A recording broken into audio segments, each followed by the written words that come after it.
पूछे। बिहार में लाखों नौजवान आज ऐसे भी है कि बेरोजगार है। दूसरी बात, 20 साल से सर सरकारें बदलती रहती है, लेकिन रोजगार पे, बेरोजगारी पे ये सब कभी कोई बात ही नहीं होती। आज भी बिहार के लाखों लोग जाके अदर स्टेट में काम करते हैं और आज भी बिहार को पिछड़े राज्य के नजरों से क्यों देखा जाता है सर? हम बिहारी को लोग कहते हैं तुम पिछड़े राज्य से बिलोंग करते हो, क्यों? ये बात हम जानना चाहते हैं सर आपसे। तो ये भारतीय जनता पार्टी का पुराना वो है, शिवसेना को इन्होंने बांटा, उसके बाद में केक काटा। चिराग पासवान को इन्होंने बांटा, उसके बाद में केक काटा। आज इस देश में जो लोग गटर साफ कर रहे हैं, जो लोग नाली साफ कर रहे हैं, जो लोग टॉयलेट साफ कर रहे हैं, उसमें 92% लोग एससी, एसटी और ओबीसी चाहते हैं। क्यों? इस देश का एससी, एसटी, ओबीसी क्या खाली गटर साफ करेगा? बिल्कुल, आपने मेरे दिल की बात बता दी। 20 साल से बिहार में एनडीए और नीतीश कुमार की सरकार है, लेकिन जिस तरह की बेरोजगारी और महंगाई वहां पे है, पलायन वहां पे है, उस पर कोई बात ही नहीं करना चाहता।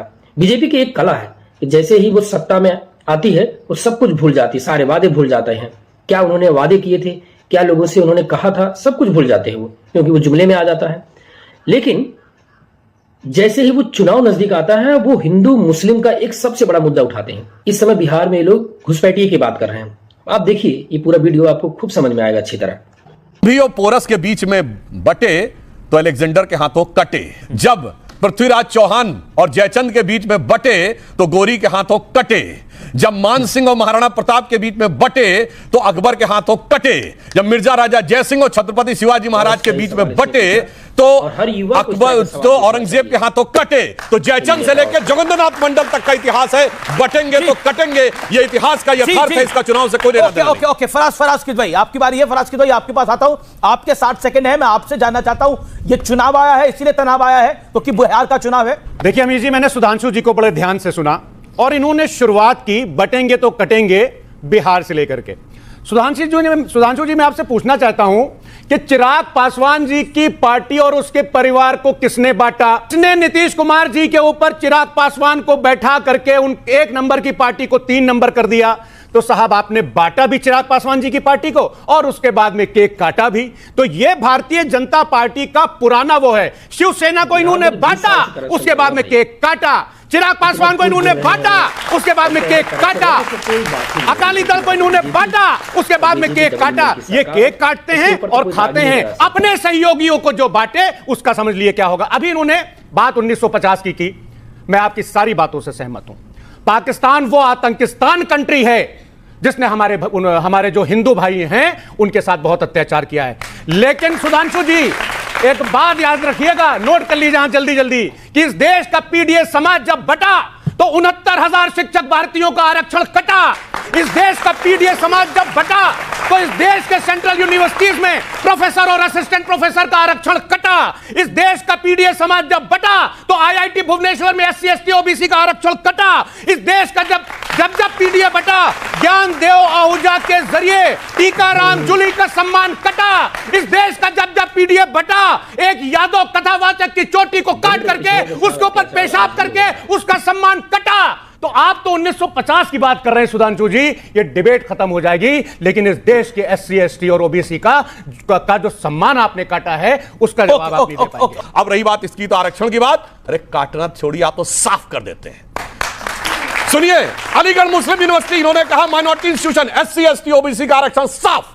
Jamia Millia Islamia SC, ST, OBC का आरक्षण साफ। All minority institutions SC, ST, OBC का आरक्षण साफ।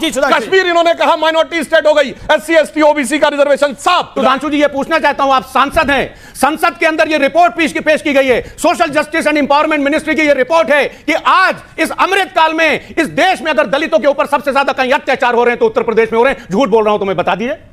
Ministry of social justice and empowerment की रिपोर्ट है कि आज इस देश में, सुनो नौजवानों, आज इस देश में जो लोग गटर साफ कर रहे हैं, जो लोग नाली साफ कर रहे हैं, जो लोग टॉयलेट साफ कर रहे हैं, उसमें 92% लोग एससी, एसटी और ओबीसी चाहते हैं। क्यों?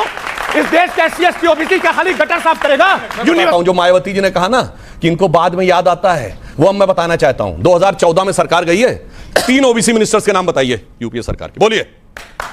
नहीं बता सकते, केवल एक थे वीरप्पा मोइली। अब आकर वो बोलने लगे, बोलो 3 बोलो। हमारे राष्ट्रीय अध्यक्ष ओबीसी, हमारे प्रदेश अध्यक्ष ओबीसी, फैजाबाद से हमारे एमपी ओबीसी, आदि बहुजन समाज पार्टी के फैजाबाद से हमारा, अब आप बोलेंगे धर्मेंद्र यादव ओबीसी, अरे यादव ओबीसी, अक्षय यादव ओबीसी। हमारे प्रदेश अध्यक्ष कहां से यादव हैं? हमारे प्रदेश अध्यक्ष कहां से यादव हैं? श्यामलाल पाल जी क्या यादव हैं? फैजाबाद के एमपी क्या मैं कह यादव रहा हूं, हैं? फिर तो भुला बिहार में आजमाएगी आपको लगता है? देखिए, मैं तो बड़े शांत मन से दोनों साथियों की बड़े जोशीले डिबेट को सुन रहा था। चुनाव है बिहार में, 20 साल से लगातार शासन में भाजपा है, वहां 11 साल से सेंटर में है। कोई ये बात नहीं कर रहा कि हमने कितने वादे किए थे और कितने पूरे किए। कोई ये बात नहीं कर रहा कि जो नौजवान यहाँ बैठे हैं इनके करियर के साथ क्या होगा। कोई ये बात नहीं कर रहा कि जो इनको शिक्षा दी जा रही है वो किस स्टैंडर्ड की दी जा रही है। कोई ये बात नहीं कर रहा कि बिहार से पलायन क्यों अभी भी जारी है। कोई ये बात नहीं कर पा रहा कि बेटियों के साथ न्याय क्यों नहीं हो रहा। कोई ये बात नहीं कर रहा कि हमारे माता पिता बुजुर्गों को दवा क्यों नहीं मिल रही, अस्पताल क्यों नहीं है। कोई ये बात नहीं कर रहा कि 17 दिन में 12 पुल कैसे टूट के गिर गए। कोई ये बात नहीं कर रहा कि स्कैम हुआ है 71,000 करोड़ का। सीएजी ने स्कैम बताया बिहार में, ये कोई बात नहीं कर रहा। कहां कहां जा पहुंच गए, यूक्रेन पहुंच गए, कहां कहां। और हमने भी सुना था पापा रुकवा देंगे युद्ध, यूक्रेन का युद्ध रुकवा देंगे। अभी तक यूक्रेन का युद्ध रुका नहीं है, पापा से रुका नहीं युद्ध वहां का। ऐसा है, ये भारत की जनता को बेवकूफ बनाना बंद करिए। चुनाव में सिर्फ एक ही बात होनी चाहिए कि जो पिछले बार आपने वादे किए थे आपने कितने पूरे किए बताइए। बिहार में लाखों नौजवान आज ऐसे भी है कि बेरोजगार है। दूसरी बात, 20 साल से सर सरकारें बदलती रहती है लेकिन रोजगार पे, बेरोजगारी पे ये सब कभी कोई बात ही नहीं होती। आज भी बिहार के लाखों लोग जाके अदर स्टेट में काम करते हैं और आज भी बिहार को पिछड़े राज्य के नजरों से क्यों देखा जाता है सर। हम बिहारी को लोग कहते हैं तुम पिछड़े राज्य से बिलोंग करते हो, क्यों? ये बात हम जानना चाहते हैं सर आपसे। ओके, जवाब मुझे लगता है कि इस बच्चे में बिहार के लिए बहुत शिद्दत है। अच्छा, आपको पता है कि बिहार का बजट कितना था 2005 में बेटा? बिहार का बजट था 23,000 करोड़, आज है 3.25 लाख करोड़। बिहार की प्रति व्यक्ति आय थी 7,000 रुपए, आज है 69,000। बता रहे कहां से लाए भाई, ये तो समझिए। बिहार में भाई अब क्या आपने रिटर्न, बिहार में साक्षरता दर थी 44%, आज है 80%। बिहार के गांवों में बिजली का था 22% कवरेज था, आज 100% है। पहले औसत बिजली आती थी 3 से 6 घंटे, आज 100% कवर है और 22 से 24 घंटे बिजली आती है। पलायन था 11%, आज पलायन रह गया 2%, यानी 100 में 11 लोग पलायन करते थे, आज 2% पलायन कर रहे हैं। इसलिए बदलाव काफी आया है। सर मेरा सवाल सुधांशु जी से है कि आपने बहुत सारे मुद्दे बिहार के बताए लेकिन एक बहुत बड़ा मुद्दा करप्शन का भी है। मैं खुद भी बिहार से हूं और मैंने देखा है कि बहुत सारे नेता ऐसे हैं जो पहले तो बहुत कुछ मतलब उन पे बहुत सारे दाग लगे हैं लेकिन जब वो बीजेपी वॉशिंग मशीन में आते हैं तो बिल्कुल साफ होकर निकलते हैं। इस पे आपका क्या है? जो लोग ये कहते हैं, मैं ये कहना चाहता हूं, जो लोग बीजेपी को वॉशिंग मशीन कहते हैं वो बताएं गंदगी गठरी कहां पे है। 70,000 मुझे लगता है अपने को भ्रष्ट साबित करने के ऐसे उदाहरण आपको नहीं मिलेंगे। जो पार्टियां सत्ता में रहते हुए, उदाहरण के लिए किसी भी प्रकार की आप बात कहें, चाहे बंगाल का उदाहरण रहे, असम का उदाहरण रहे, महाराष्ट्र का उदाहरण रहे, इन पार्टियों ने सरकार में रहते हुए कहा कि ऐसा कुछ भी नहीं हुआ। और जब अपोजिशन में चले जाते हैं तो खुद ही कहते हैं। मैं उनसे सिर्फ कहना चाहता हूं, वो एक बार ये कहने स्वीकार करने को तैयार है कि उनकी सरकार में भ्रष्टाचार हुआ, तो पहले वो हां बोले तब हम जवाब देने। मैं एसआईआर का पूरा मामला चल रहा है। ममता बनर्जी ने एक बयान दिया कि अगर एसआईआर बंगाल में होता है तो दंगा होगा। एसआईआर में विपक्ष दंगा ढूंढ रहा है। मैं आपको वीडियो दिखाता हूं, ये भारत के चीफ जस्टिस ऑफ इंडिया है, ये है ना, और इनका देखिए, इनके गले में हड़िया बांध रखा है। और ये वीडियो देखिए ना, ये जब चलता है तो क्या हो रहा है, ये देखिए माननीय मुख्य न्यायाधीश भारत के, उनको चूंकि वो दलित हैं तो हड़िया बांध करके वो वीडियो ये चलाया जा रहा है ट्विटर पे, और वो राइट विंगर्स जो हैं उनको इनके नेता फॉलो करते हैं। जब उसके ऊपर एफआईआर होता है तो साथ में शिवम त्यागी जाते हैं उनके साथ थाने में, और ये सत्यता है भारत की।